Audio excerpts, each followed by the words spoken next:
శ్రోతలకు నమస్కారం. ఇప్పుడు నేను చందమామ నుంచి శ్రీ పఠాన్ ఖాదర్ వలీ ఖాన్ గారి రచన బండ నాగన్న అనే ఒక చక్కని కథను చదివి వినిపించబోతున్నాను. ఇంకా కథలోకి వెళ్దాం. ఒక గ్రామంలో ఒక అయ్యవారు ఉండేవాడు. ఆయన దగ్గర చాలామంది కుర్రవాళ్ళు చదువుకుంటూ ఉండేవాళ్ళు. ఆయన దగ్గర చదువు చెప్పుకునే కుర్రవాళ్లలో నాగన్న అని ఒకడు ఉండేవాడు. వాడికి తెలివితేటలు బొత్తిగా లేవు.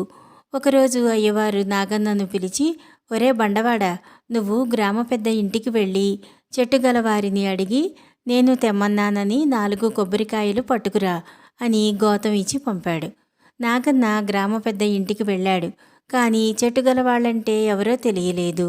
అందుచేత వాడు చెట్టుకు ఎదురుగా నిలబడి అయ్యవారు 4 టెంకాయలు తెమ్మన్నారు అన్నాడు. చెట్టు జవాబు చెప్పలేదు. చెట్టు అభ్యంతరం చెప్పలేదు కదా అనుకుని నాగన్న చెట్టెక్కి 4 కొబ్బరికాయలు కోసి వాటిని తెచ్చి అయ్యవారికి ఇచ్చాడు. కానీ కాసేపటికి గ్రామ పెద్దే వచ్చి అయ్యవారితో కొబ్బరికాయలు కావాలంటే అడిగి మరీ కోసుకోరా అని కోపడ్డాడు.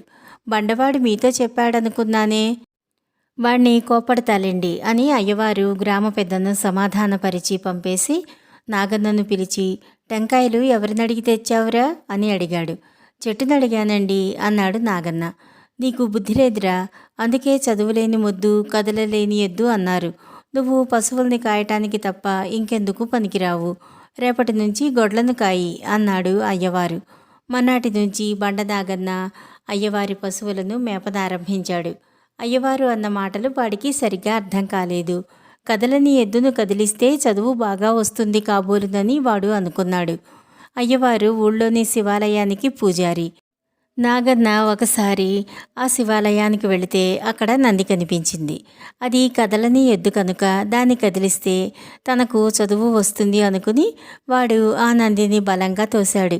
చిత్రంగా నంది పక్కకు ఒరిగి పడిపోయింది. దాని కింద ఒక గుంట ఉన్నది. దానిలో డబ్బు నగలు ఉన్నాయి. గుడికి వచ్చిన వారంతా ఇది చూశారు. గుడికి వచ్చే ఆదాయంలోనూ కానుకలలోనూ అయ్యవారు చేతివాటు వేసిన వాటిని అక్కడ దాస్తున్నాడు. ఆ రహస్యం కాస్త బయటపడిపోయింది.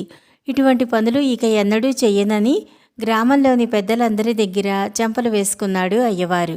ఆయన ఇంటికి చేరుతూనే నాగన్నతో, నీకు చదువు చెప్పటం నా బుద్ధి తక్కువే, ఇక ఒక క్షణం కూడా ఇక్కడ ఉండకు, వెళ్ళిపో అన్నాడు. నాగన్న కళ్ళనీళ్ల పర్యంతమై, మీరు చెప్పిన చదువు నాకేమీ అంటలేదు, 2 నీతి వాక్యాలు చెప్పండి, నేను పోతాను అన్నాడు. కాకి ముక్కుకు దొండపండులాగా నీకు నీతివాక్యాలెందుకురా అన్నాడు అయ్యవారు కోపంగా.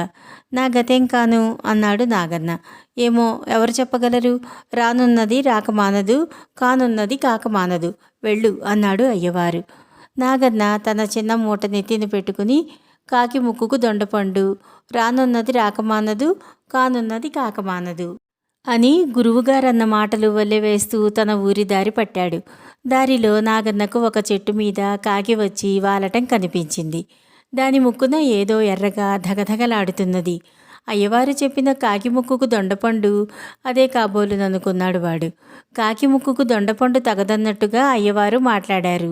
అందుకని నాగన్న ఆ ఎర్రటి వస్తువును కొమ్మ మీద ఉంచి ముక్కుతో పొడుస్తున్న సమయంలో కాకిని అదిలించాడు. ఆ వస్తువు కింద పడింది. నాగన్న దాన్ని తీసి చూస్తే కెంపులు పొదిగిన ఉంగరం. గురువుగారి మాట పాటించినందుకు చక్కని ఉంగరం దొరికింది కదా అని సంతోషించి నాగన్న దాన్ని తన వేలికి పెట్టుకుని ముందుకు సాగాడు. ఇంతకు ఆ ఉంగరం రాజకుమార్తెది. అది ఆమెకు ప్రాణ సమానమైనది. అది పోయినప్పటి నుంచి రాజభటులు దానికోసం వెతుకుతున్నారు. నాగన్న ఆ ఉంగరంతో వాళ్ళ కంటపడేసరికి వాళ్ళు అతన్ని పట్టుకుని రాజుగారి దగ్గరకు తీసుకుపోయారు. రానున్నది రాకమానదు, కానున్నది కాకమానదు అని అయ్యవారు చెప్పనే చెప్పాడు. రానున్నది కానున్నది ఏమిటో తెలుసుకోవాలని నాగన్నకు అభిలాష కలిగింది. రాజుగారు నాగన్నను, నీకు ఈ ఉంగరం ఎలా దొరికింది అని అడిగాడు. ఒక కాకి ఇచ్చింది అన్నాడు నాగన్న. సభవారంతా గొల్లున నవ్వారు. నాగన్న అమాయకుడిని గ్రహించి రాజుగారు అతన్ని విషయాలన్నీ అడిగి తెలుసుకున్నాడు. అంత అమాయకుడు స్వశక్తితో బతకలేడు కనుక ఆయన నాగన్న జీవితాంతం వరకు సుఖంగా జరిగిపోయేటట్లు ఏర్పాటు చేశాడు. ఈ కథ ఇంతటితో సమాప్తం. మళ్ళీ మరొక చక్కటి కథతోటి కలుసుకుందాం. నమస్కారం.